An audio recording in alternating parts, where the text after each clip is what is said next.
નમસ્કાર. ચાલો આજે વાત કરીએ ભારતીય અર્થતંત્રની કરોડરજ્જુ એટલે કે ખેતી વિશે. આપણે સૌએ સાંભળ્યું છે કે ભારતની ખેતી એ ચોમાસા સાથેનો જુગાર છે. પણ શું આ જુગારમાં કોઈ એવો ખેલાડી છે જેણે રમતના નિયમો જ બદલી નાખ્યા હોય? હા, આપણે ગુજરાતનું ઉદાહરણ જોઈશું, જેણે આ પડકારજનક રમતમાં પોતાની આગવી કેડી કંડારી છે. તો ચાલો ઊંડા ઉતરીએ અને આ આખી વાતને સમજીએ. ભારતીય ખેતીને સમજવી હોય તો આ એક વાક્ય જ કાફી છે: ચોમાસા સાથેનો જુગાર. આનો સીધો સાદો અર્થ એ છે કે ખેતી એક એવી રમત છે જેમાં દાવ બહુ મોટો છે, અને આ રમતમાં સૌથી મોટો છતાં સૌથી અણધાર્યો પાર્ટનર છે આપણું ચોમાસું.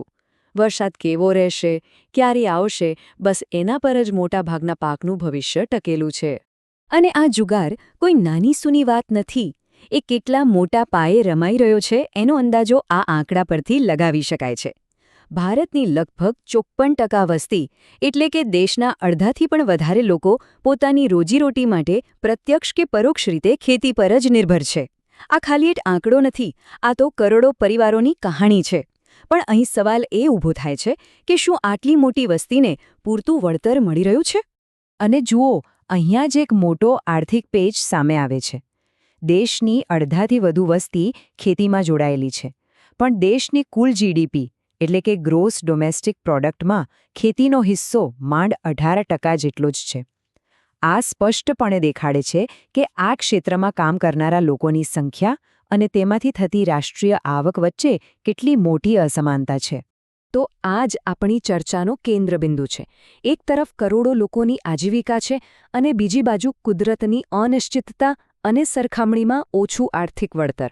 તો સવાલ એ છે કે આટલા મહત્વના અને છતાં આટલા જોખમી ક્ષેત્રનું સંચાલન દેશ કરે છે કઈ રીતે? જુઓ, આ જુગારને જીતવા કરતાં એની સાથે જીવતા શીખવું વધુ જરૂરી છે.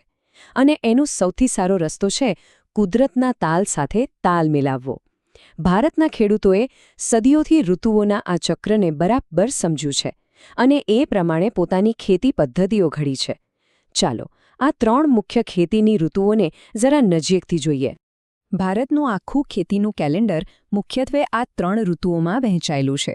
સૌથી પહેલાં જૂનમાં ચોમાસાના આગમન સાથે શરૂ થાય છે ખરીફ પાકની મોસમ. એ પછી ઓક્ટોબરમાં શિયાળાની શરૂઆત થાય એટલે રવિ પાક લેવાનો સમય આવે. અને છેલ્લે માર્ચથી જૂન વચ્ચેનો જે ટૂંકો અને ગરમ સમયગાળો છે એમાં લેવાય છે જાયદ પાક.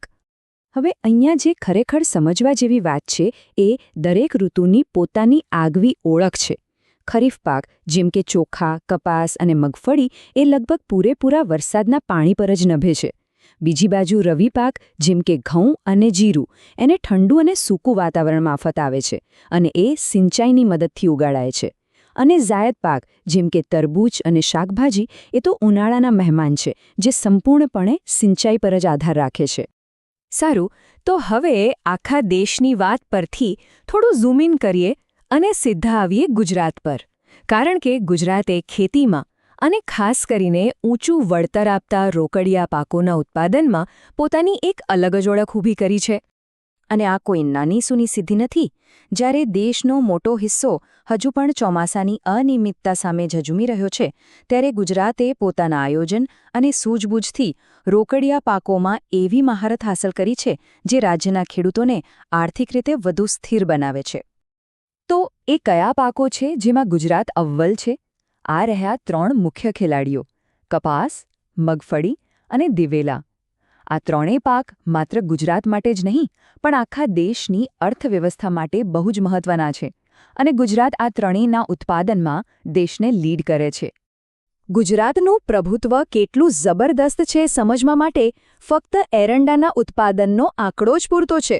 જરા વિચારો, ભારતમાં જેટલા પણ એરંડા પાકે છે એમાંથી 80% કરતાં પણ વધારે ઉત્પાદન એકલું ગુજરાત કરે છે. આ આંકડો ખરેખર અકલ્પનીય છે. એક રીતે કહીએ તો એરંડાના બજાર પર ગુજરાતનો લગભગ એકાધિકાર છે. પણ અહીંયા એક મોટો સવાલ ઊભો થાય. આટલું બધું ઉત્પાદન, ખાસ કરીને ગુજરાત જેવા રાજ્યમાં જ્યાં પાણી હંમેશા એક પડકાર રહ્યો છે, ત્યાં આ શક્ય કઈ રીતે બન્યું? તો જવાબ છે સિંચાઈ. ચોમાસાના જુગારનો સામનો કરવાનો સૌથી સચોટ ઉપાય એટલે પાણીનું યોગ્ય વ્યવસ્થાપન. ચાલો જોઈએ કે આ દિશામાં શું પગલાં લેવાયા છે. જો આખા દેશની વાત કરીએ તો સિંચાઈ માટે સૌથી વધારે આધાર ભૂગર્ભ જળ પર છે.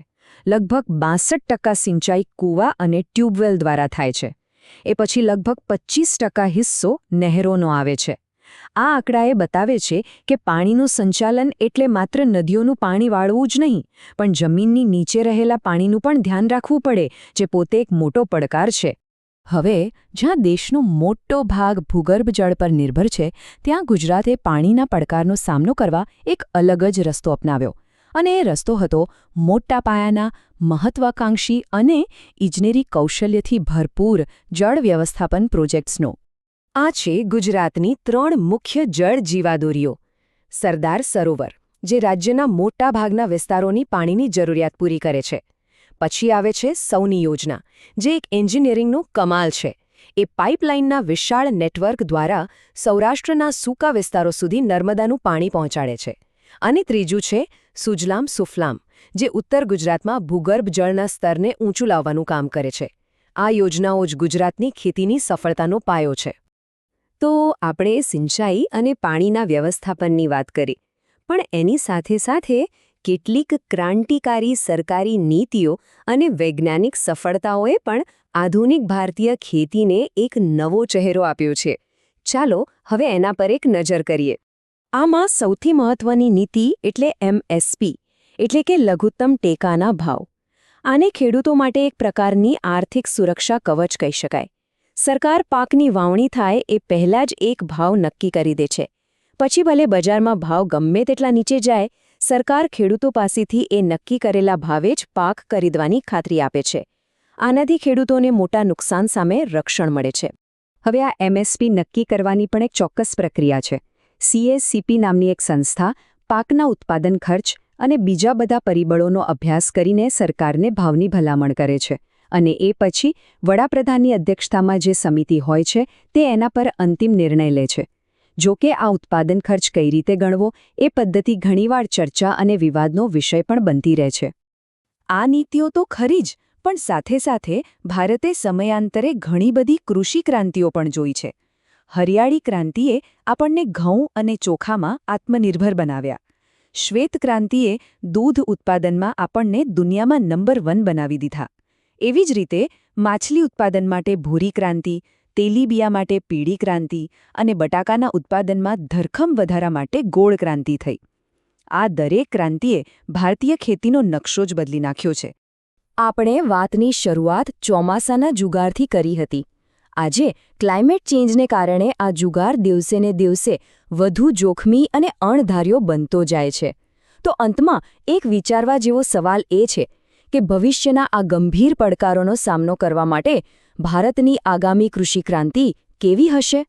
શું તે ટેકનોલોજી આધારિત હશે, પર્યાવરણને અનુકૂળ હશે, કે પછી કંઈક એવું હશે જેની આપણે આજે કલ્પના પણ નથી કરી શકતા? આનો જવાબ કદાચ આવનારો સમય જ આપશે.